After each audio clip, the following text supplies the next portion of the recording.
మిత్రులారా, ఆదివాసీ తెగలకు చెందిన హిట్మాను చాలా సార్లు చంపేశారు. చంపుతాము అని చాలా సార్లు చంపిన తర్వాత ఇవాళ ఆయనను నిజంగానే భౌతికంగా నిర్మూలించడం అనేది జరిగింది. ఒక్కసారి కేంద్ర ప్రభుత్వానికి హిట్మా అంటే ఎవరో తెలుసుకోమని, హిట్మా నేపథ్యం ఏందో కనుక్కోమని, హిట్మా సాంఘిక, ఆర్థిక, సామాజిక, సాంస్కృతిక నేపథ్యం ఏంటో కనుక్కుంటే ఆయన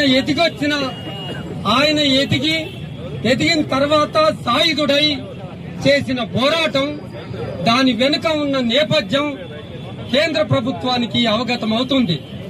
శాస్త్రీయంగా అధ్యయనం చేస్తే తప్ప అలాంటి వాళ్ళు ఎందుకు సాయుధులవుతున్నారు అనే అంశం మీకు బోధపడదు.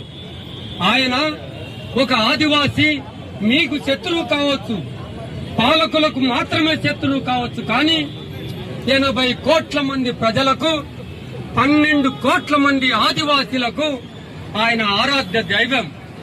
ఇవాళ ఒక్క హిట్మా చనిపోతే కోట్లాది మంది ప్రజలు కన్నీరు పెడతా ఉన్నారు. ఆ తల్లి ఫోటో ప్రదర్శిస్తున్నారు.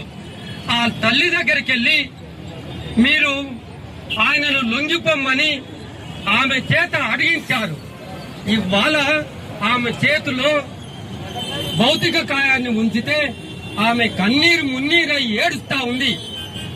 ఆ భౌతిక కాయానికి అంత్యక్రియలు నిర్వహించడం కోసం వేలాది మంది ఆదివాసీలు వచ్చిండ్రు.